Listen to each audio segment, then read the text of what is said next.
Gas का बहुत ज़्यादा प्रॉब्लम हो सकता है। उसको क्या लेंगे उसके उसको उसका जो अंदर जो है फजला सफाई ना रखना, कॉन्स्टिपेशन की शिकायत, फजला वगैरह का इखराज सही तरह ना होना, या आंतों की सोजिश उसमें पाई जा सकती है।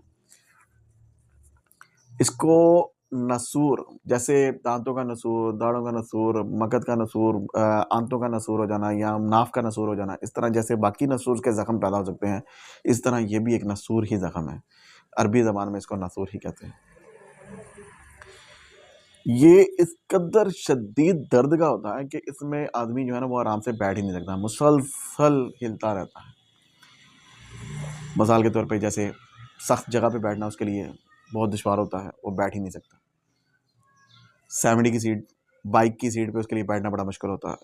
सोफ़े की सीट पे हार्ड है, उसके लिए बैठना बड़ा मुश्किल होता है। अगर किसी कुर्सी पे बैठना उसको पड़ गया तो वो बड़ा मुश्किल होता है उसके लिए बैठना।